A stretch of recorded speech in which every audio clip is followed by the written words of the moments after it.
Hi, I'm Michael Artsis. This is Sports.com, and we're taking the wrapping off our new studio here in Midtown Manhattan, in the heart of New York City.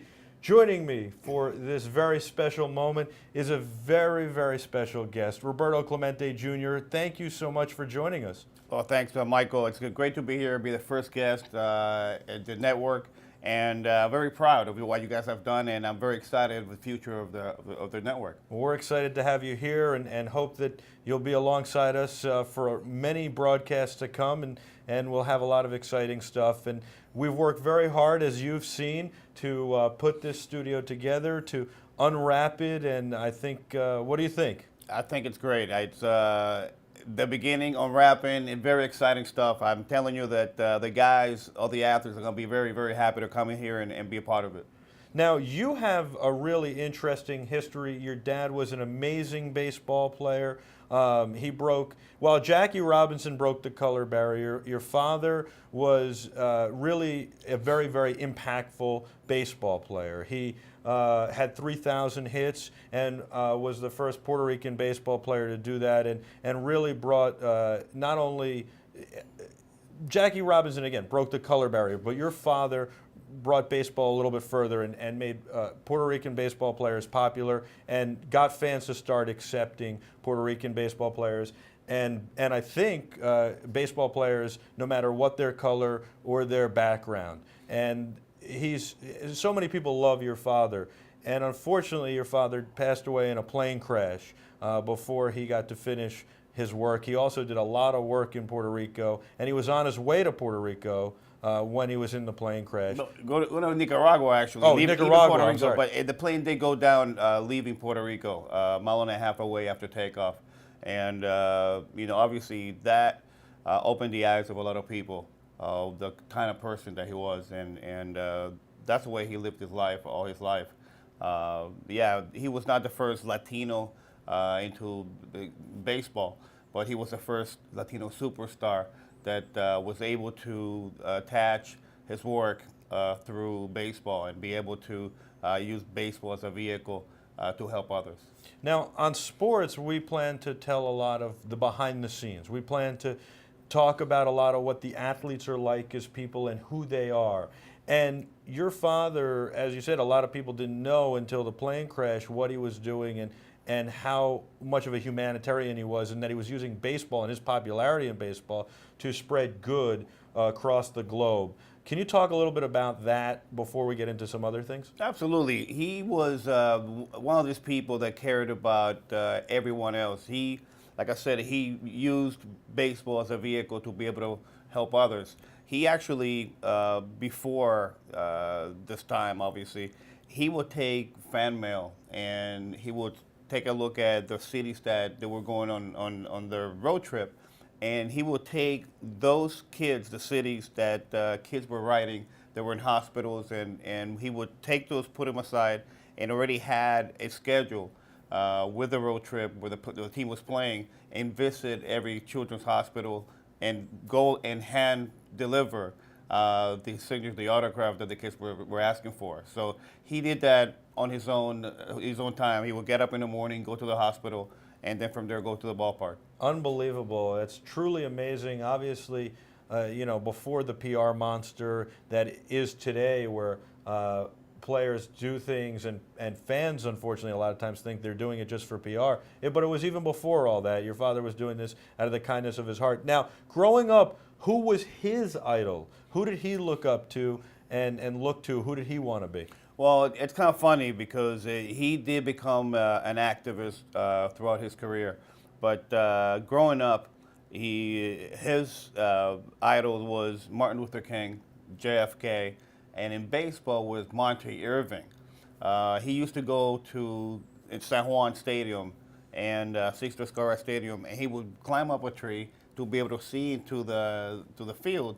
And Monte Irving was playing right field, and he would just watch him the whole time, batting practice, and always around the ballpark. So one day, Monte Irving says, "Hey kid, come here," and carry my bag so he could go in for free to the ballpark, the stadium. And once they were in there, Monte Irving opened his bag and handed him a glove. That was his first real glove and Monte Irving, his idol, handed it to him.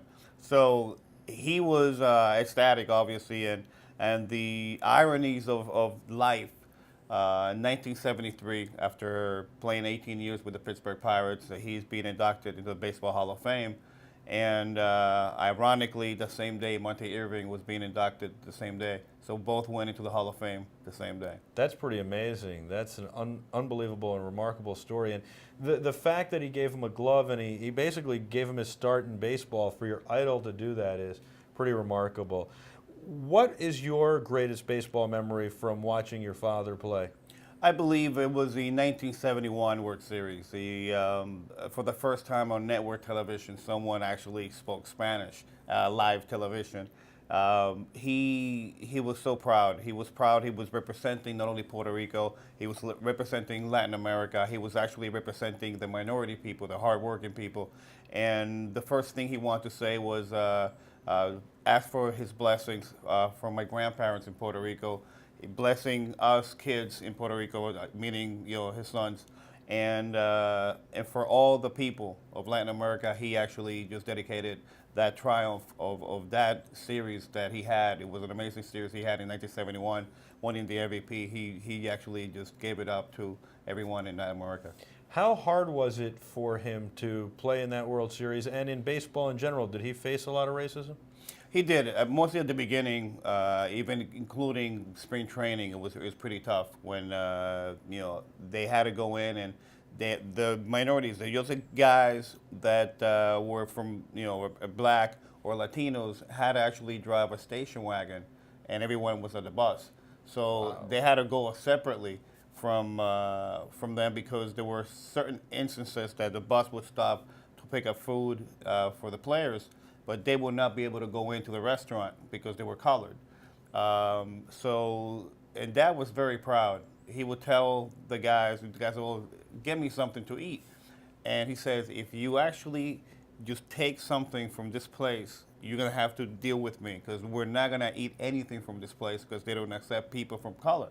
Of color. So they decided, he spoke with the general manager. He said, "We need a station wagon. We need to travel on our own and be able to stay on our own and be able to, be self-sufficient, if you will, when it comes to food, and be able to stop where we need to go stop."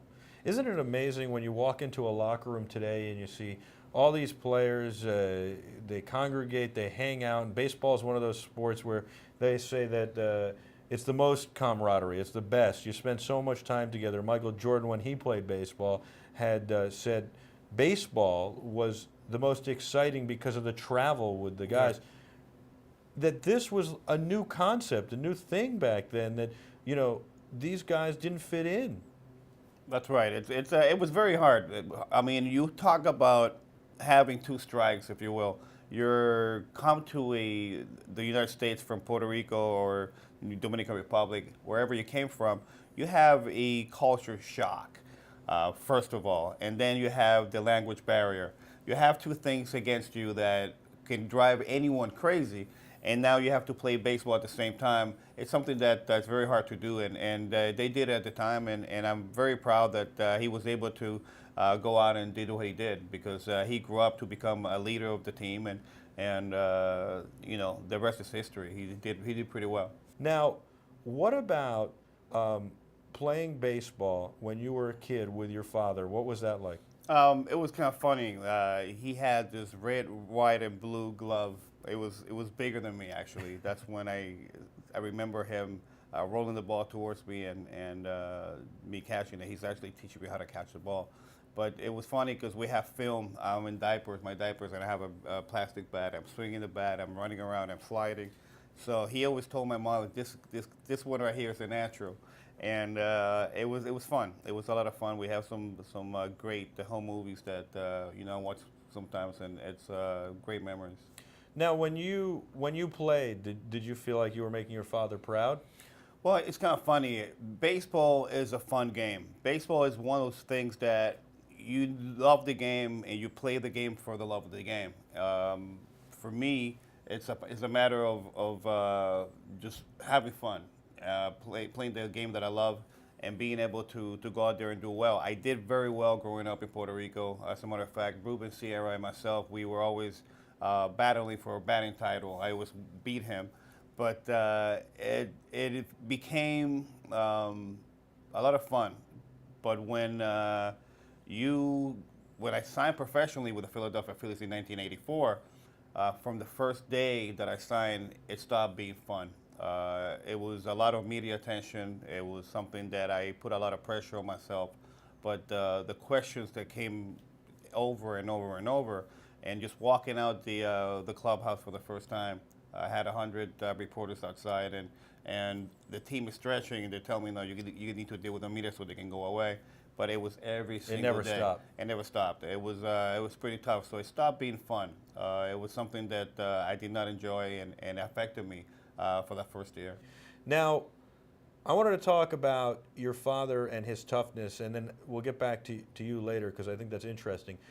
Did he face smack talk, trash talking when he was at the plate, and how did he handle it? Well, at the time, there was a lot of guys that would, talk trash, but I think the most famous one that a lot of people were very intimidated by was Gibson. Gibby was a tough guy. Would come in and he had no problem hitting you with a baseball. So, he struck out Dad in one game, and they always had this thing back and forth. And he struck him out. He says, "Go sit down. Go take a plane to Puerto Rico." Something of that, for that effect. And that goes back to the dugout. Sits down next to Jose Pagan. And he says, this guy talked about Puerto Rico, sent him in Puerto Rico. I'm gonna hit a line drive down the middle next at bat. Next at bat, exactly what he did. He threw him a fastball, went down the middle, broke his foot. And Wow. he was never back to be the same Bob Gibson that he was. Wow, that's an amazing story. That's unbelievable. Teach you not to talk bad about Puerto Rico.